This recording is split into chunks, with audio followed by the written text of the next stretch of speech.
Semana Santa en Cuautitlán de Primitivo Miranda. En esta ocasión abordaremos el desarrollo de las artes en el México del siglo XIX. Vamos a situarnos alrededor de 1850, donde una serie de circunstancias favorables habían permitido que México se convirtiera en un país independiente. Había finalizado la Guerra de Independencia en 1821. Sin embargo, ello no significó que se constituyera en la nación moderna que algunos anhelaban. Las estructuras sociales, económicas y culturales, así como la traza urbana y las prácticas religiosas y sociales heredadas del virreinato español, se mantenían aún vigentes. La crisis política de la Segunda Gran Transformación de México, la Guerra de Reforma, tocó su punto más álgido entre 1855 y 1857. Fue entonces cuando los antagonismos ideológicos entre liberales y conservadores pasaron a ser dirimidos por el camino de las armas, tras la promulgación de la Constitución de 1857. Las leyes de reforma completarían la tarea iniciada por la insurgencia, la separación del Estado de la Iglesia y la garantía de las libertades individuales señaladas como la libertad de conciencia, la libertad de expresión y de trabajo, aseguradas por un Estado laico. Todo ello no sin un alto costo, la escisión de la sociedad enfrentada en una sangrienta guerra entre aquellos conservadores que deseaban salvaguardar sus prebendas y privilegios, que también eran conocidos como mochos, cangrejos y retrógrados, contra los liberales que tenían en sus manos la posibilidad de transformar la sociedad, calificados a su vez por los conservadores como colorados o impíos. El artista que nos ocupa hoy, Primitivo Miranda, no tuvo un camino sencillo con reconocimiento ni privilegios, a pesar de pertenecer a una generación de pintores surgidos desde la Academia de Bellas Artes de México, San Carlos, y la de San Luca, en Roma. Esta obra se llama Semana Santa en Cuautitlán, pintada en 1858, justo al estallar la Guerra de Reforma. Pero observémosla a detalle primero. Es la representación de un Vía Crucis.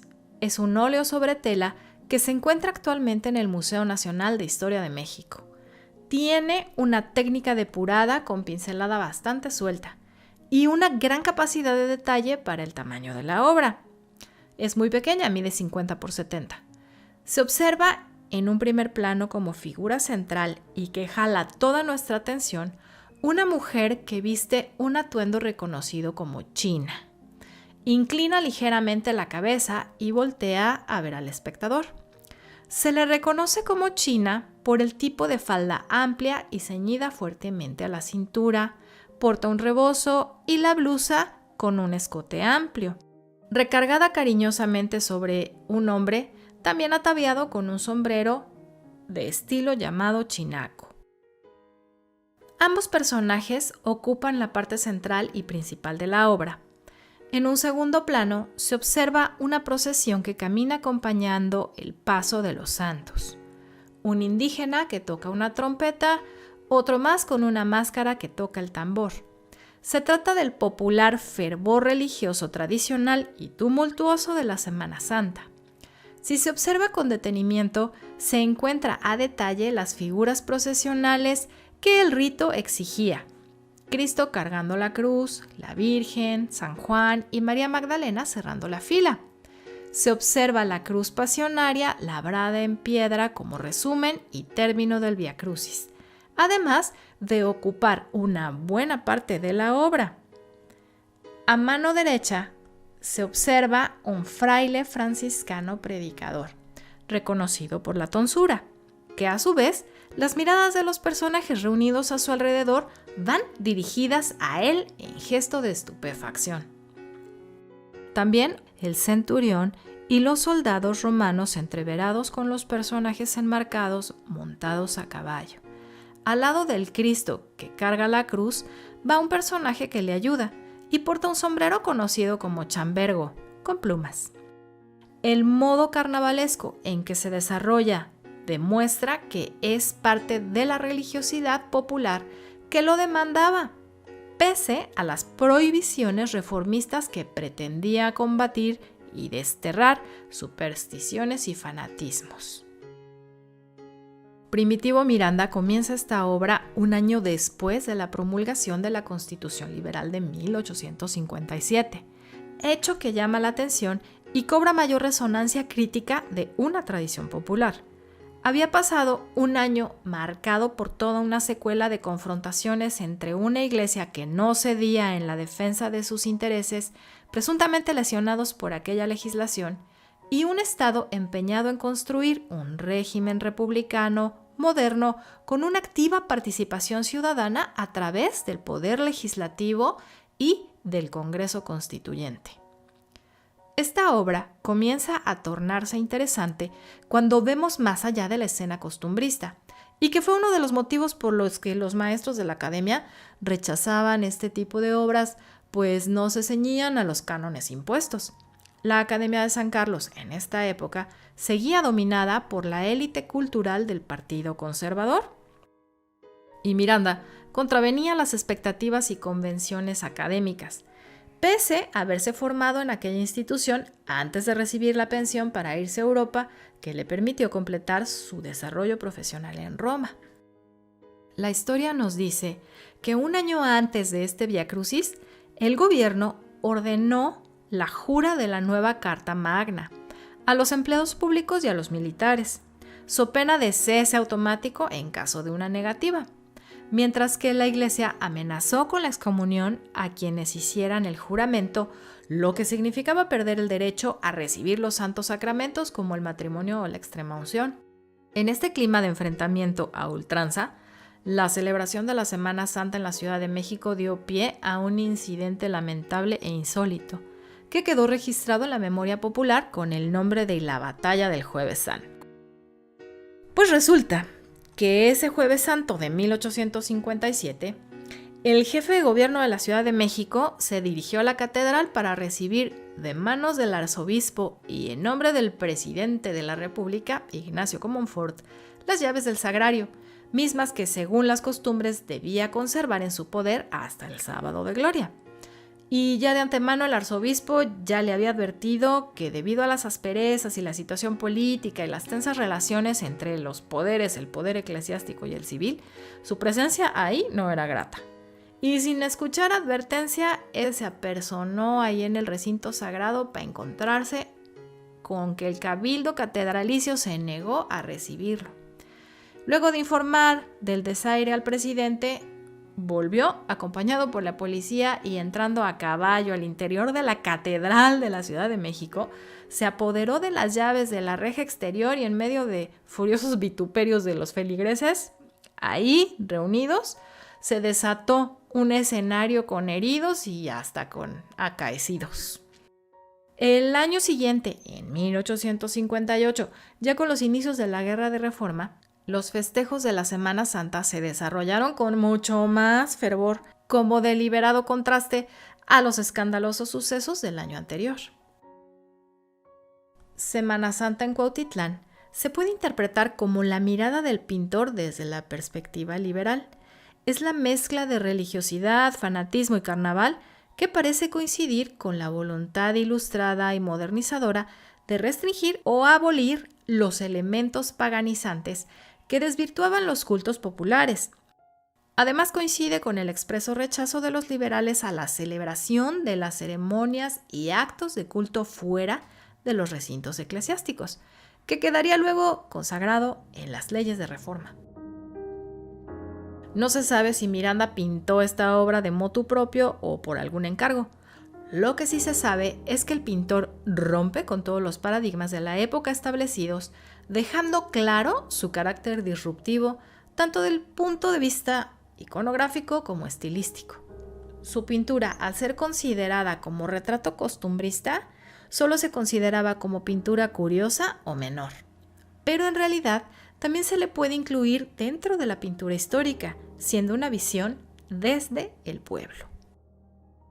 En contraposición a esa crítica que la veía como costumbrista o de inocente realidad, es más una recreación certera y politizada, transformando una construcción visual que implica una toma de posición y una reformulación ideológica con un claro rechazo al proyecto estético de los conservadores apostados en la Academia de San Carlos. El hecho que esta obra no esté dedicada a un protagonista reconocible o notable para la época no es cosa menor. Podemos interpretar que los personajes principales, tanto la china y el chinaco, son el eje principal del cambio reformista, al igual que la maza. Posiciona a la china, símbolo de la mujer mexicana, como figura principal.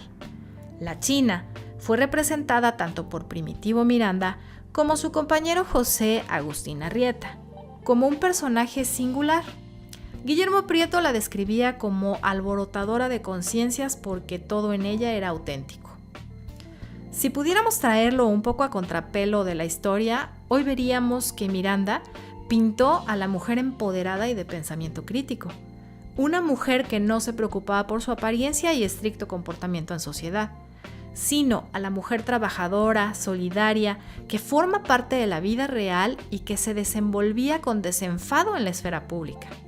Podía llevar profundos escotes, mostrar las zapatillas de raso e incluso las enaguas de encajes blancos y provocar deseo con las diminutas cinturillas. El hombre del cual se hace acompañar, la china, porta un zarape y los pantalones blanco con rojo y un sombrero estilo chinaco.